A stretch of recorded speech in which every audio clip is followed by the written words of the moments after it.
We are what's known as a broker general agency, or BGA, and we've been in business for over 6 generations. And we are actually currently the oldest BGA in the country. So what does that mean for you as a North American Senior Benefit Coordinator? Well, NASB is a division of the Milner Group, and as such, this means that you have access to our entire platform and suite of products. Now, the Milner Group is known for their fully underwritten life, long-term care, disability, and annuities.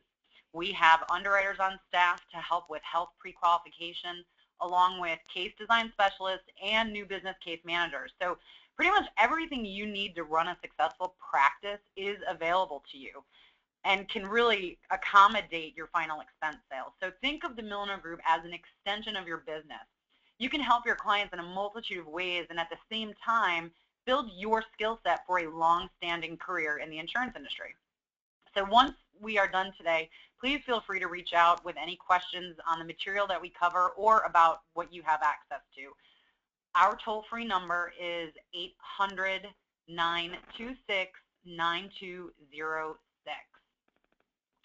So today we are discussing the basics of an annuity contract, and every month we are going to tackle a new topic for our NASB agents to help build your annuity foundation.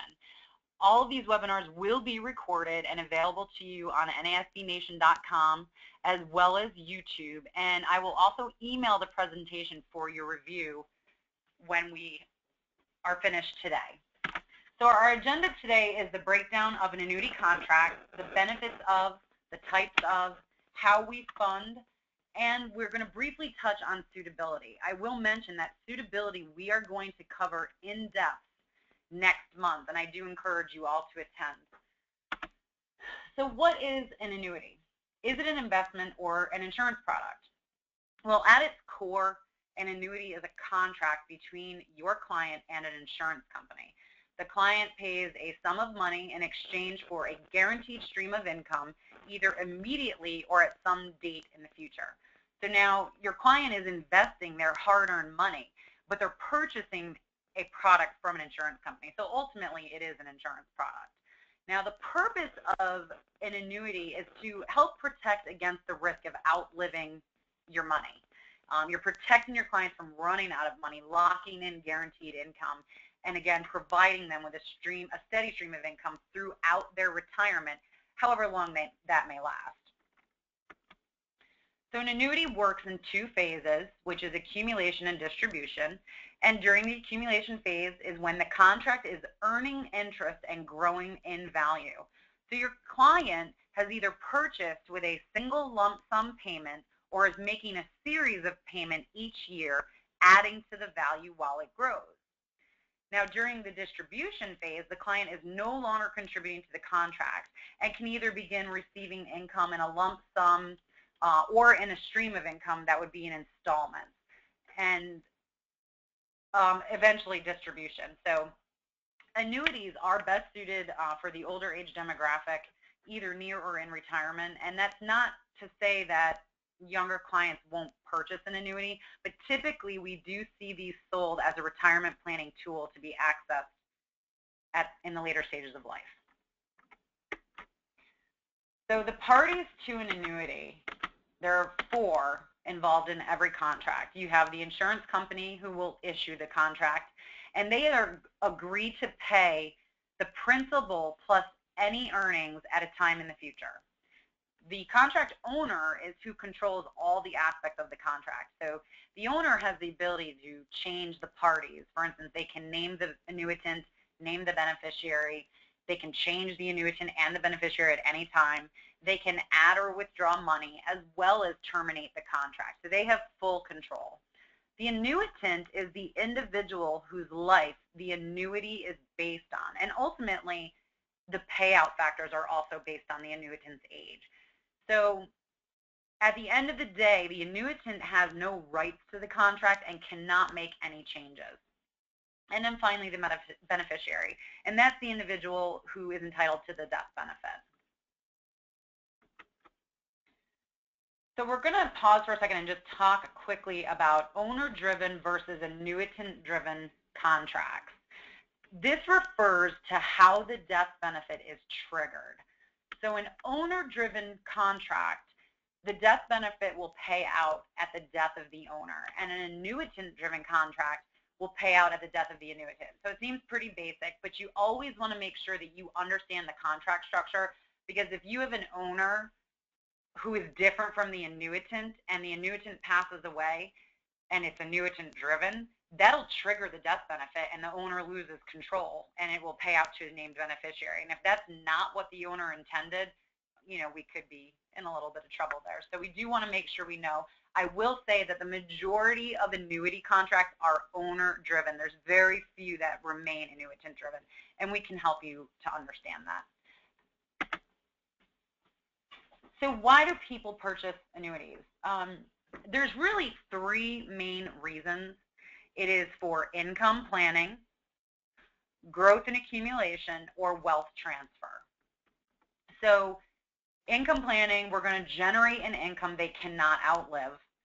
It typically will begin immediately or at some point in the future, and it can really be 30 days after inception or 10 years down the road. There's a lot of different ways to plan for that income. Growth and accumulation, which also affords a tax deferral status. Growth and accumulation is just an excellent, any type of growth and accumulation annuity is an excellent alternative to saving money in a bank account. You know, money that's in a bank CD, which typically aren't very competitive, or money market accounts. And often, an annuity can offer a much higher interest rate, and again, benefits such as tax deferral, which means the client will not pay tax on any of the gain until they begin receiving distribution. And annuities can also be used as a wealth transfer tool, offering enhanced death benefits. People often purchase annuities for principal protection, especially on the fixed side. They want to lock in the floor and protect all of the money that they've accumulated throughout their working years. So now we're going to take a look at the types of annuities. There's two basic types, immediate and deferred. Immediate, the income stream is going to begin immediately upon first payment of the premium. And a deferred annuity just means the income stream is going to begin later or not at all. And that's at the owner's discretion. Again, some people will put their money into a deferred annuity simply to continue to grow it safely and then eventually pass it on. Now, the subcategories are a variable annuity, the SPIA and DIA, which stands for a single premium immediate annuity or a deferred income annuity. Then we have our fixed annuities and our fixed indexed annuities. It's important to know that the Milner Group only deals with fixed guaranteed annuities. So this would be your SPIA and your DIA, your fixed and your indexed. Now, these fixed guaranteed annuities are also known as safe money solutions. We do not have a license to lose money. So we're going to take a deeper look now at variable annuities. Variable annuities are based on, they're market-based investments, and they do not typically carry a whole lot of guarantees. The funds will participate in market downturns. So there's heavy risk, there can be heavy reward, but you know, those downturns can definitely affect it. The annuity premiums are invested in one or more sub-accounts, and the contract owner actually takes on all of the risk. The account values will fluctuate in accordance with the market, but variable annuities still offer the tax-deferred growth, which is great, but they also have management fees and mortality and expense fees along with administrative charges. So the clients are not only assuming all the risk in a variable annuity, but they're also paying for it, and that's also a very important distinction. Now, agents must be registered representatives with FINRA and carry their state license, as variable annuities are known as what's called a security investment or security product.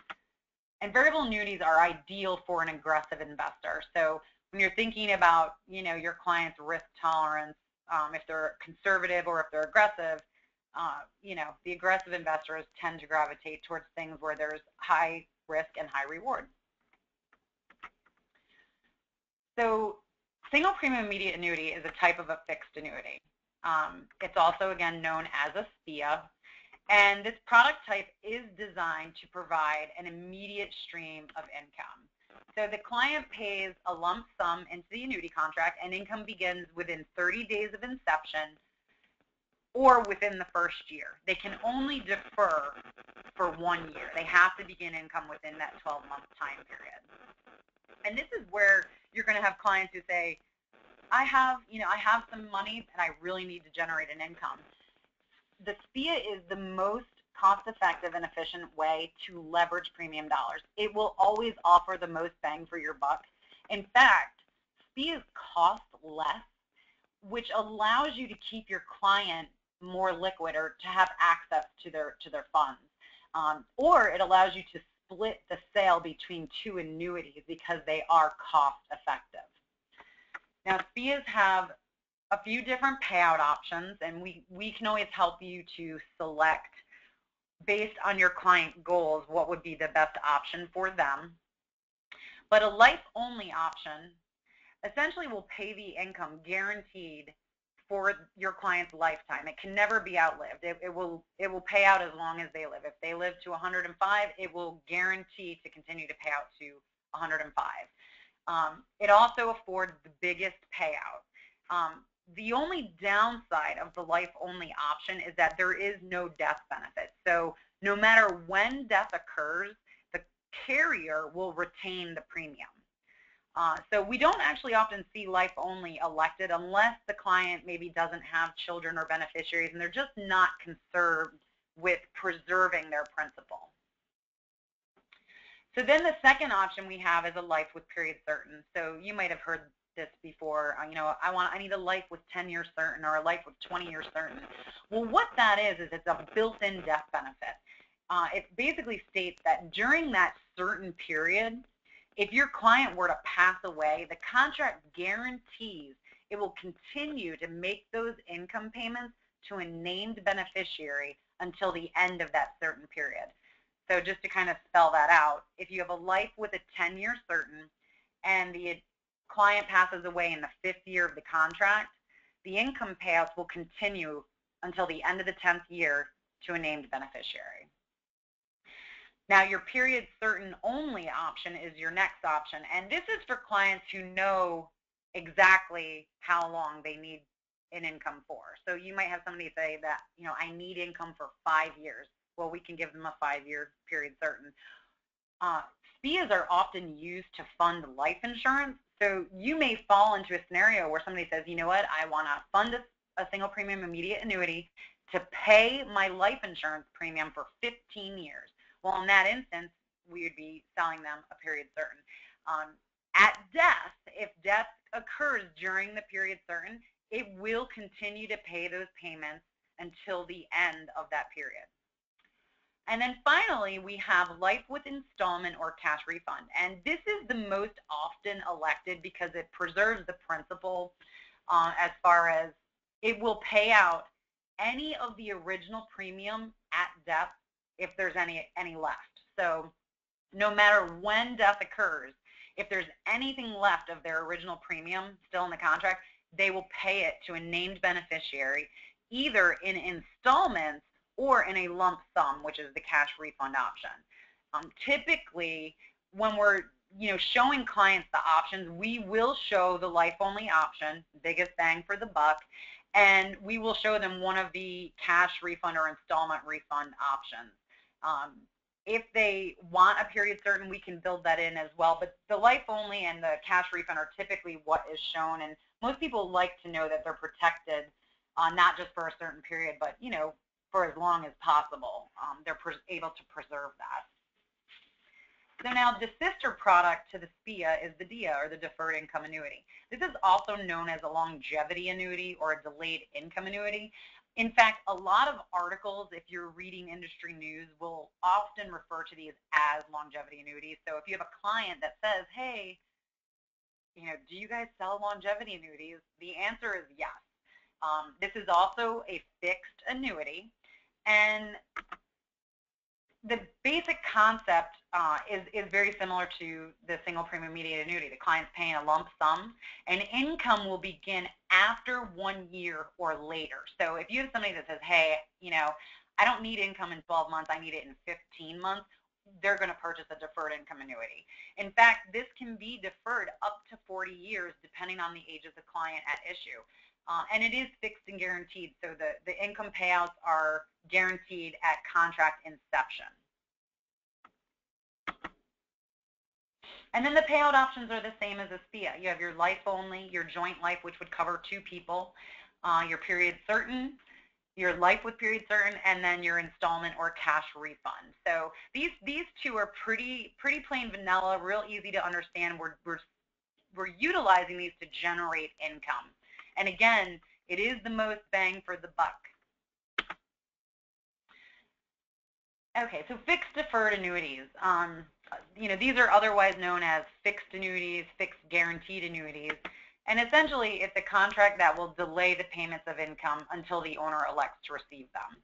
So it's typically associated with a fixed rate of return for the length of the contract and can be known as a MYGA or a traditional annuity. Now, a MYGA stands for a multi-year guaranteed annuity. And it really does exactly what it says. It offers a guaranteed interest rate for a stated period of time.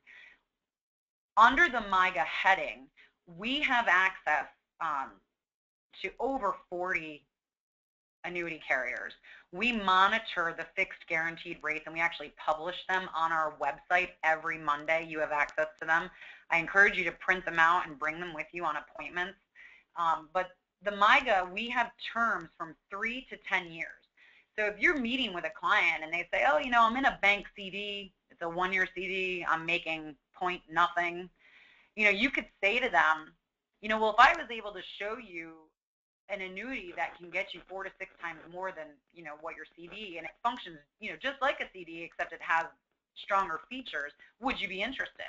And you could show them a 3-year annuity, for instance, that guarantees 2% every year for 3 years.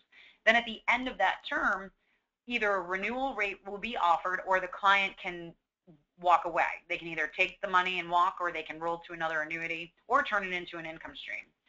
But a MYGA at its core gives a stated interest rate for a very specific period of time, and that's based on how many years the client would like. Now, a traditional annuity is a little bit different. Typically, it will have a 1-year rate guarantee. Potentially, it might have a 3 or 5-year rate guarantee, but ultimately, the interest rate will become renewable, annually renewable thereafter. And what that does is it actually allows your client to participate in rising interest rates.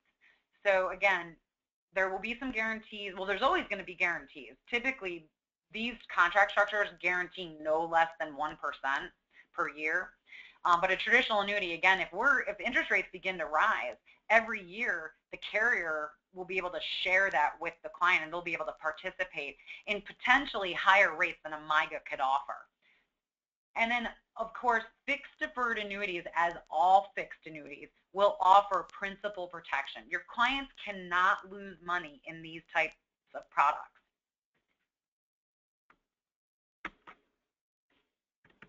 Okay, and finally, fixed index annuities, one of my favorites. So this is still a type of a fixed annuity. They can receive income either immediately or deferred, and it's earning interest based on an outside index. So the indexed annuity is different from other fixed annuities because of the way it credits interest to the annuity value. So where the MYGA and the traditional annuity will credit interest calculated at a rate that's set in the contract or at a rate that is annually renewable by the company, the indexed annuity will credit interest based on changes in the index to which the annuity is linked. So the S&P 500 is the most commonly used index. The majority of annuities have this as an option. People are familiar with it. They understand it. And historically, it will outperform most other index options. So an important distinction to understand here is that your clients are not invested in the market. Whereas these index annuities offer downside protection, there are guaranteed minimum interest rate guarantees within the contract. They are not buying shares of any stock or index. They're not invested in the market. They're actually, the premium dollars are put into strategy buckets based on an outside index. And then we monitor the performance of that outside index and credit interest up to what's called a cap rate. Now, we will take a deeper dive into how an index annuity is really constructed, what all the different strategy options are. So again, we encourage you to continue to come to our annuity training so that you can get a better grasp and understanding. So again, these do offer downside protection with upside potential. It is ideal for a conservative client who is looking for safety, security, and an opportunity for growth. You'll notice the pictures at the bottom here, and I actually just want to point this out. The gray line is showing you a product that is invested in the market, or money that is invested in the market. And you can see that it's reaping, it's high risk, high reward, high risk, high reward. They are experiencing all of the ups and all of the downs. Now, in a down market, if you hit a serious spike that goes down or a market correction, just to get that account back to zero really takes a lot of time. So this is why when people are near or in retirement, they don't want to participate in downturns anymore. They really want to protect what they've worked so hard to save.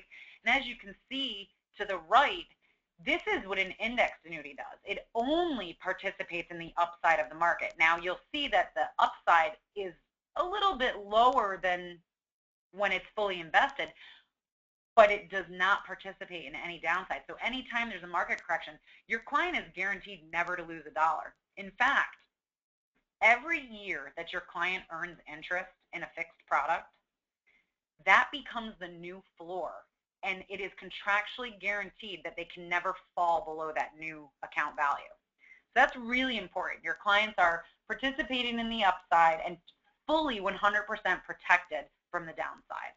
So I would say this is really a win-win when you're talking with your clients and they're near retirement and wanting to preserve what they have. So annuities really are an excellent and safe way to fund retirement income. So we're going to jump right into annuity funding. There are two ways to fund. It is with qualified or with non-qualified dollars.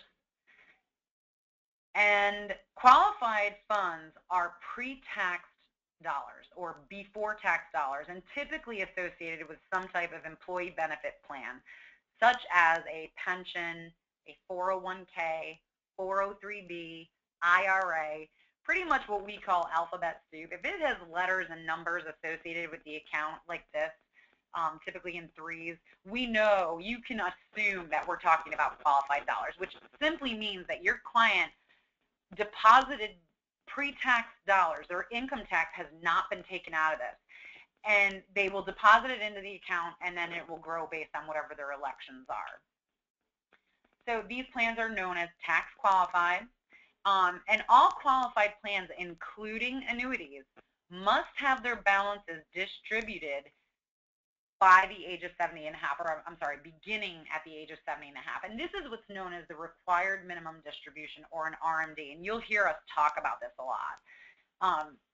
When talking about annuities, there's two ages that you really should be familiar with. It's age 59 and a half and age 70 and a half. The 59 and a half age basically states that a client cannot withdraw funds from an annuity, any annuity, until age 59 and a half. This is because annuities are retirement savings accounts that grow on a tax-deferred basis. So the government will actually penalize the client if withdrawals are made prior to 59 and a half. And that tax is 10%. It's a 10% fee that is charged for any premature withdrawals. Now, the second age is 70 and a half. So when thinking about qualified dollars, again, your client has this opportunity to divert pre-tax dollars to a retirement plan to try to grow it. So the government says, okay, well, you can't touch it till you're at least 59 and a half. But if you don't start taking distributions, you have to start taking them by age 70. And really where it comes in is because the government has allowed you to have this saving vehicle where they haven't gotten paid off of it yet, basically.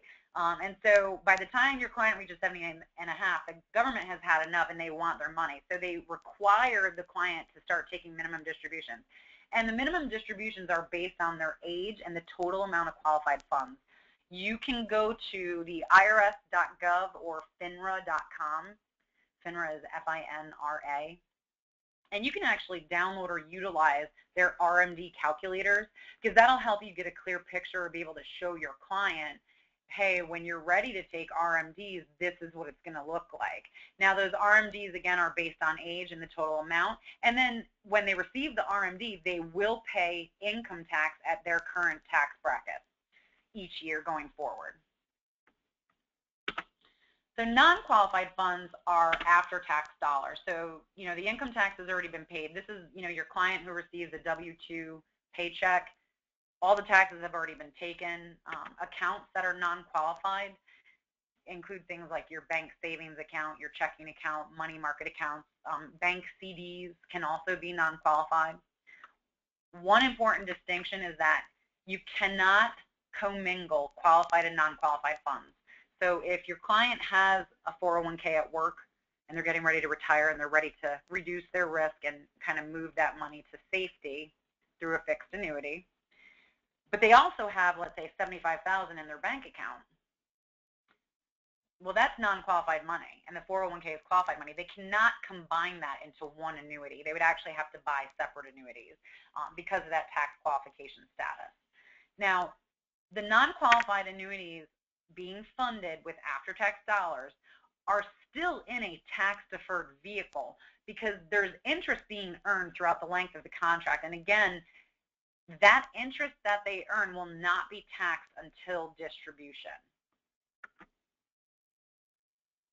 So we're going to talk briefly about distribution of annuity funds, and really what we're focusing on here is the IRS penalty and taxation. And we're not really taking a deep dive, but these are things that we will expand on. So an ordinary withdrawal from an annuity would happen, you know, is available to the client at age 59 and a half. The client can begin taking the distribution, and there's no government-imposed penalty. There's no 10% penalty on that. However, if your client wants to take an early withdrawal, so this is prior to age 59 and a half, they're not only subject to the 10% IRS penalty, they're also subject to an income tax penalty and a rule that is called LIFO, which is last in, first out. Essentially what this means is that if they're taking a premature withdrawal, the withdrawal is going to be the interest that has been earned so far, and it will be fully taxable at their current tax rate. So they're getting hit twice, in addition to any surrender penalties. So what I'm driving at here is that it is not a wise decision to pull funds out of an annuity prior to age 59 and a half, and we want to try to avoid that at all costs. And then the death of an owner or an annuitant can trigger a distribution. With a non-qualified annuity, when the beneficiary receives that death benefit, they're only going to be taxed on any interest that was earned. Because this was after-tax dollars, the person who invested the money has already paid income tax on the bulk of the money. So the beneficiary is only going to pay tax on the interest that had been earned. Now, on a qualified account, it's different. The beneficiary is taxed on the entire amount. And this is because it's pre-tax money. The government has not collected the money on it. And so whoever assumes the death benefit will be responsible at their current tax rate. One of the great things is that, you know, annuity carriers are pretty flexible. So they have and they do allow what's called a structured death benefit. And that's to allow for the death benefit to pay out over several years to spread that tax liability out. It also can provide a lasting legacy, which, you know, some clients like that idea of, you know, being able to provide maybe some income over 5 or 10 years, you know, to their loved ones.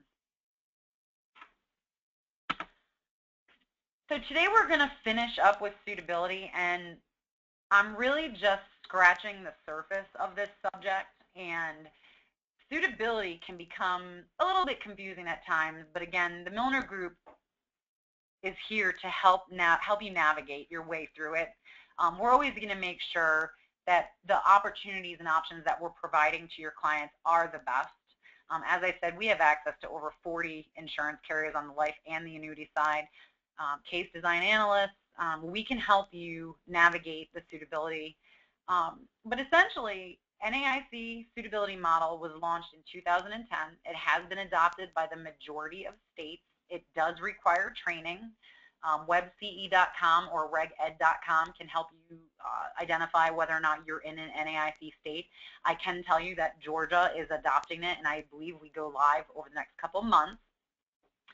But essentially, a producer must have reasonable grounds to believe that an annuity recommendation is suitable based on the areas of suitability information. So there are 11 areas of suitability, and as you can see, it's age, your client's age, their annual income, their financial situation and needs, including the resources being used to fund this annuity, their overall experience and objectives, the intended use of the annuity, their financial time horizon, meaning when will they need access to the money, their liquidity and net worth, their risk tolerance, and their tax status. So we will dive deeper into this next month, but I encourage you to take a proactive approach to gather all of this information up front by using the NASB Fact Finder in your sales process. That form will help you capture all of this information. It was built out specifically for this. You can find it at nasbnation.com under the Annuity tab. And having done your due diligence up front will make you look like a capable professional. And it goes a long way in winning customer loyalty and trust. Now, there is product-specific annuity training that is required prior to the sale of an annuity. So one thing I want to stress here is that the annuity sales cycle is pretty long. And it's not pretty long. It's, you know, you can expect to be meeting with your clients, you know, upwards of 3 times before taking the application. And there is value in the process taking time. So, you know, people have worked really hard for their money, and they're not just going to turn it over. You know, they need to know that what they're being offered is from a reputable company, which it absolutely is, and you can fall back on the longstanding history of the Milner Group. So with that, I have finished up. I do appreciate all of you attending today. If anybody does have any questions, there is a chat box on the platform that you can actually type a question into. Again, we are going to make this presentation available to you along with the recording. And we will be hosting our follow-up webinar next month, and we'll send out invites to that. So again, if you have any questions, please do not hesitate to call me. My number is up on the screen. And we do hope that you all have a very successful and happy Friday.